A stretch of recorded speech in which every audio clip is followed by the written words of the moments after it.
마태복음 9장 9절에서 13절입니다. 예수께서 그곳을 떠나 지나가시다가 마태라 하는 사람이 세관에 앉아 있는 것을 보시고 이르시되 나를 따르라 하시니 일어나 따르니라.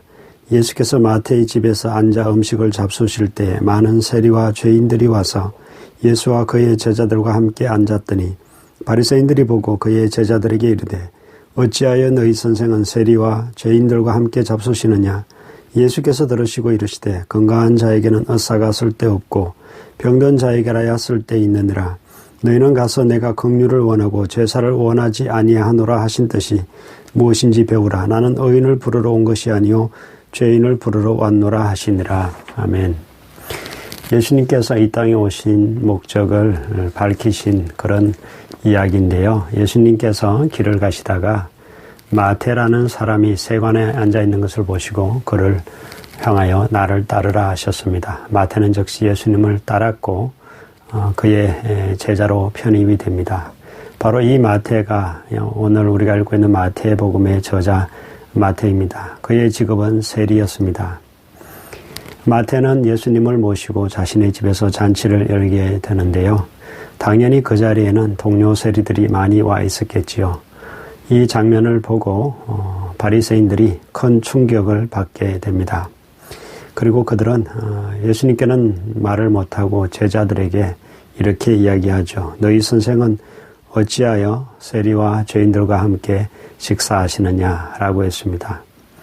그 당시 세리라고 하면 죄인들의 대명사입니다. 그 당시는 이스라엘은 로마의 식민 지배를 받고 있었고 즉 로마의 세금을 갖다 바치기 위해서 세리들은 같은 동족을 수탈하였던 것입니다. 우리로 치면 옛날에 일본의 앞잡이와 같은 그런 자들로 취급받았지요. 그래서 바리새인들은 이렇게 말한 것입니다. 어찌하여 너희 선생은 세리와 죄인들과 같이 식사를 하느냐라고 했습니다. 예수님께서 이 말씀을 들으시고 이렇게 대답하셨습니다. 건강한 자에게는 의원이 쓸데없고 병든 자에게라야 쓸데있느니라. 너희는 가서 내가 긍휼을 원하고 제사를 원하지 아니하노라 하신 말씀이 무엇인지 배우라. 나는 의인을 부르러 온 것이 아니요 죄인을 부르러 왔노라 하셨습니다. 예수님께서 인용하신 내가 긍휼을 원하고 제사를 원하지 아니한다라는 말씀은 호세아 6장 6절 말씀인데요. 이렇게 되어 있습니다. 나는 인애를 원하고 제사를 원하지 아니하며 번제보다 하나님을 아는 것을 원하노라. 하나님께서 원하시는 것이 바로 인애라는 사실입니다. 제사를 원하지 아니하시고 인애를 원하십니다. 인애는 사람을 사랑하는 것이죠. 또 번제보다 하나님을 아는 것을 원하신다 말씀하셨습니다. 호세아 6장 6절과 비슷한 말씀이 미가 6장 6절에서 8절인데요. 이렇게 되어 있습니다. 내가 무엇을 가지고 여호와 앞에 나아가며 높으신 하나님께 경배할까?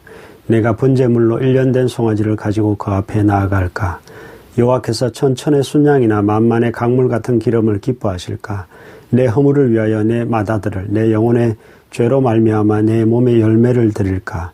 사람아 주께서 선한 것이 무엇임을 내게 보이셨나니 여호와께서 내게 구하시는 것은 오직 정의를 행하며 인자를 사랑하며 겸손하게 내 하나님과 함께 행하는 것이 아니냐. 우리가 무엇을 가지고 하나님 앞에 나아가며 무엇을 하나님께 드릴까? 내 몸에 열매를 드릴까라고 고백하고 있다가 미가 선지자는 이렇게 말하고 있습니다. 주께서 선한 것이 무엇임을 우리에게 보이셨나니 하나님께서 구하시는 것은 오직 정의를 행하며 인자를 사랑하며 바로 인애죠. 그리고 겸손하게 하나님과 함께 행하는 것이 아니냐라고 말씀하고 있습니다. 우리 주님께서 원하시는 것은 인애입니다. 예수님께서 이 땅에 오신 목적은 죄인을 구원하시기 위해서 이 땅에 오셨지요. 마태는 지금 예수님께서 자신을 불러준 그것을 기뻐하며 마태의 집에서 잔치를 열었습니다. 마태가 지금 차린 잔치상은 바로 복음이 무엇인지를 우리에게 잘 말해주고 있습니다. 천국이 어떠한 곳인지를 잘 말해주고 있고 그곳에는 어떠한 자들이 들어가는 것인가를 이 마태가 차린 잔치상을 보면 잘 알 수가 있습니다.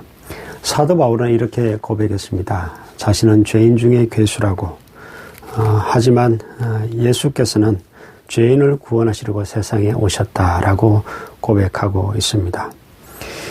예수 믿는 자를 잡아 죽이던 자신을 예수님께서는 부르셨고 사울은 이제 바울이 되어서 예수님의 복음을 전하게 되었지요. 이 땅에서 자신이 의인이라고 주장하는 자들은 예수님이 필요 없습니다. 반대로 자신을 죄인이라고 그렇게 고백하는 자가 예수님이 필요한 자들입니다. 예수님이 필요 없는 자들은 사실은 불쌍한 자들입니다. 사실 그들은 예수님이 필요 없는 것이 아니라 사실은 그들이 죄인임을 모르는 것이지요. 건강한 사람에게는 의사가 필요 없습니다. 오히려 병든 자에게라야 의사가 필요하고 또한 죄인에게 예수님이 필요한 것입니다. 우리는 바리새인이 되면 안 됩니다. 세리가 되어야죠. 예수님께서 말씀하신 세리의 기도와 바리새인의 기도 중에서도 세리의 기도가 응답을 받았습니다. 정말 예수가 필요 없는 사람은 아무도 없습니다. 하지만 스스로를 의인이라 주장하며 그렇게 외쳤던 바리새인들은 예수를 결국 믿지 않게 되었습니다. 우리가 죄인인 것이 또는 우리가 아픈 것이 또는 우리가 고통스러운 것이 사실은 예수님이 필요하다는 증거입니다. 그리고 예수님이 계시다는 사실이 얼마나 감사한 일인지 모릅니다. 바울을 부르러 오신 예수님이 또 세리 마태를 부르러 오신 예수님이 죄인인 저와 여러분을 부르러 오셨습니다. 이것이 얼마나 감사한 일인지 모릅니다. 죄인을 부르러 오신 또 죄인인 나를 구원하러 오신 예수님, 바로 이것이 우리가 붙들어야 할 진리입니다. 기도하겠습니다. 하나님 아버지, 죄인인 나를 구원하시러 오신 예수님을 내가 온전히 영접하고 또 예수님을 붙들고 예수님을 의지할 수 있는 내가 될 수 있도록 하나님 도와주시옵소서. 죄인을 구원하시기 위해서 이 땅에 오신 예수님, 나를 구원하시기 위해서 이 땅에 오신 예수님, 그 예수님께 우리가 참으로 감사하며 그 예수님의 제자들이 되게 하시고 그 예수님을 믿고 따라갈 수 있는 복된 저희들 될 수 있도록 주님 도와주시옵소서. 참으로 어리석은 자처럼 또한 자신이 의인인 것처럼 그렇게 행세하는 바리새인들이 되지 않게 하시고 자신이 얼마나 주님이 필요한 죄인임을 철저히 자각하고 주님을 의지하고 주님이 원하시는 그러한 주님의 자녀로 거듭나게 하시고 또 주님을 따라가는 저희들 될 수 있도록 주님 축복하여 주시옵소서. 사랑이 많으신 예수님의 이름으로 기도드립니다.